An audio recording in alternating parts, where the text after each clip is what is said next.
পুজোর বাকি হাতে গোনা আর মাত্র কটা দিন। পুজো উদ্যোক্তাদের চোখের ঘুম কেড়েছে নিম্নচাপ।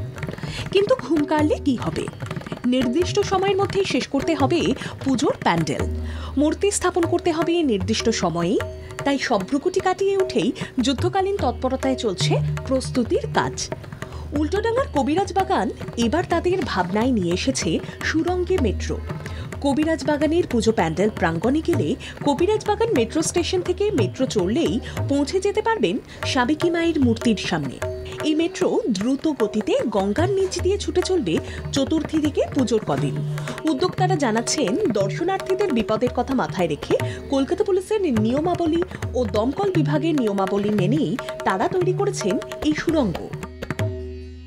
মেট্রো চালু হয়েছে গঙ্গার নিচে, তা আমরা এটাকেই বেছে নিলাম, কারণ সবাই এই তো এটা দেখেনি কোনোদিন, তাই এটাকে করলাম যাতে সব লোক এসে অন্তত এটা উপভোগ করতে পারে।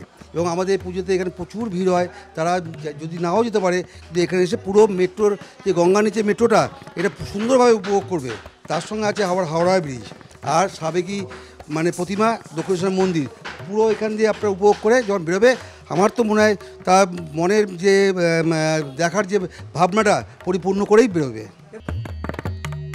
বৃষ্টির কারণে যে সবচেয়ে বড় সমস্যায় পড়েছেন ডেকোরেটার্সের কর্মীরা, তা কিন্তু এক কথায় স্বীকার করে নিচ্ছেন মণ্ডপ সজ্জার কাজে যারা যুক্ত রয়েছেন। শুধু তাই নয়, তাদের দাবি শারীরিকভাবে নানা রোগের শিকার হচ্ছে কর্মীরা। বৃষ্টিতে ভিজে কাজ করতে গিয়ে ৩৯ জন কর্মী দিনরাত পরিশ্রম করে নির্মাণ করছেন এই প্যান্ডেল। আমার এখানে কাজ করছে ৩৯ জন, কিন্তু বৃষ্টিতে কি সমস্যার ভিতর আমাদের কাজ করতে হচ্ছে। ভিজে পুড়ে লোকে অসুস্থ হয়ে পড়তেছে, কেউ পেট খারাপ হয়ে যাচ্ছে। এই অবস্থা চলছে, তার মধ্যেও আমরা সেইভাবে কাজকর্ম করছি এখানে। কবিরাজ বাগানের যারা পুজো উদ্যোক্তা তারা কিন্তু পরিষ্কার কথায় একটা জানিয়ে দিচ্ছেন যে অনেকেই এখনও গঙ্গার নিচ দিয়ে মেট্রো চড়েননি।